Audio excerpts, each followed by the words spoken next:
In this screencast I'm going to talk to you about the Peng-Robinson mixing rules. So they're shown here in the form of these equations. Now there are many other versions of the mixing rules, but we're going to stick to the ones shown here. These were the ones that were proposed originally and probably the most widely used. So we can use these to describe the behaviour of a mixture. I'm going to talk through an example for methane, ethane and propane, and what this allows us to do is if we calculate the co-volume and the attraction parameter for each individual component, we can then come up with an average value for the mixture. So an average value of A, an average value of B. For B it's fairly straightforward. We just take the mole fraction of an individual component times by its co-volume and sum those up. For A it's a little bit more complicated. We have this double summation, and then it's xi times xj times aij, and aij is given by the equation here, and this also includes this binary interaction parameter, which we have to either look up from a table or we have to determine it from literature values or experimental values and do a regression function of that. So we're going to talk through this and show how this works and how we can do the calculations. So we've got the gas constant. We're going to do this for a temperature of 233.2 Kelvin and 0.1 megapascal, so they're just values that I've picked for this example. We've got the data, the information now for methane, ethane and propane. We've got the mole fractions. Again, these are just values that I've picked to illustrate this. Now we need the critical temperature and pressure for each of those. Then we can calculate the B, the co-volume for each of these. We've also got the eccentric factor, omega, and we can calculate kappa from that. And then using all of this information, we can calculate a value of A. At this particular temperature, we get values of A for each of the components. So we can then use that to start to work out different bits of information.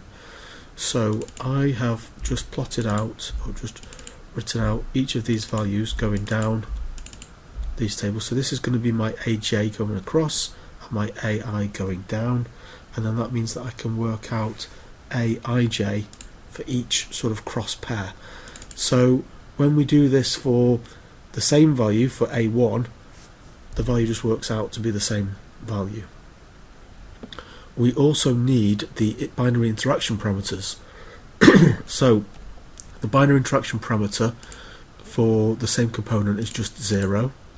So for K11 it's just 0, but for K21 we've got a value here, and it's the same value for K21. So that just equals that value there.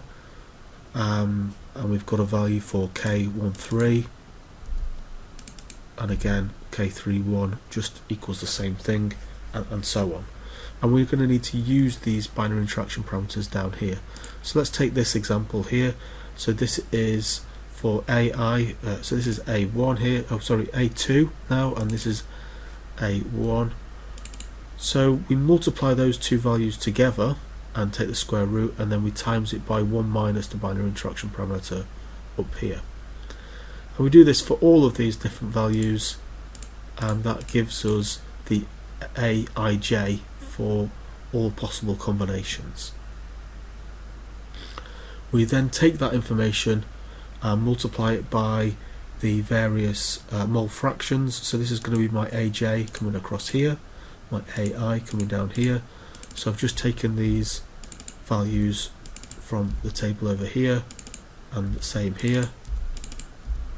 So the first one is 0.1 times 0.1 times the value for A11, so that's multiplied up, and we just have the same pattern now where it's each mole fraction multiplied by the relevant AIJ.